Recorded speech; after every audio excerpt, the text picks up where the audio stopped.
Well, Iowa is still reeling nearly a week after a storm system pounded that state with 100-mile-an-hour winds. Thousands of people are still without power. Monday's storm flattened crops and leveled buildings. The governor of Iowa is asking for federal disaster assistance. Iowa Senator Joni Ernst is a member of both the Committee on Environment and Public Works and the Senate Judiciary Committee, and she is our guest now. Senator, we know that Derecho storm just pounded the state for more than an hour. How is Iowa recovering tonight?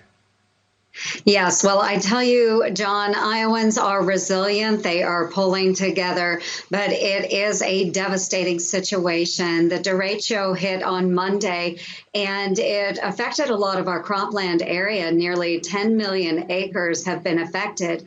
But more significantly, we have many communities still without power, especially Cedar Rapids, which is Iowa's second largest city. Now, that city was heavily affected in 2008 by floodwaters. I was on the ground as part of the Iowa Army National Guard during that disaster. But this particular disaster has touched every inch of the city, with trees through roofs, light poles, electric poles down, you name it. The disaster is far-reaching. Well, and for the farmers, they were looking at a bumper crop this year. The corn crop was looking pretty good. And then all of a sudden you get this freak storm that has devastated maybe a third of the crop? Yes, it's actually a little over a third, closer to a half of our crop acres. And it is devastating because we did have a bumper crop this year. We had the best planting season that we've had in decades.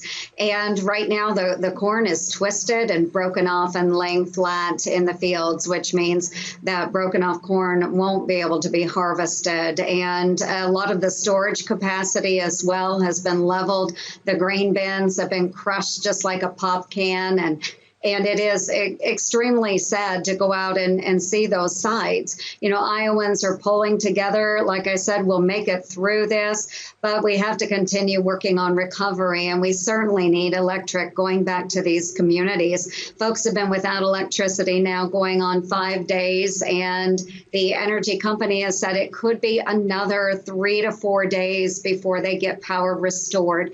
So very important that people with refrigerated medications have access to proper cooling methods, that they're able to charge their cell phones, and of course be able to find a way to refrigerate any food that they might have left at this point. So it's been pretty devastating, but we'll pull through, but we'll keep working. I'm here to help, and I'll be working with our state and local officials, and certainly I've been in touch with Governor Kim Reynolds as well as we work through this disaster.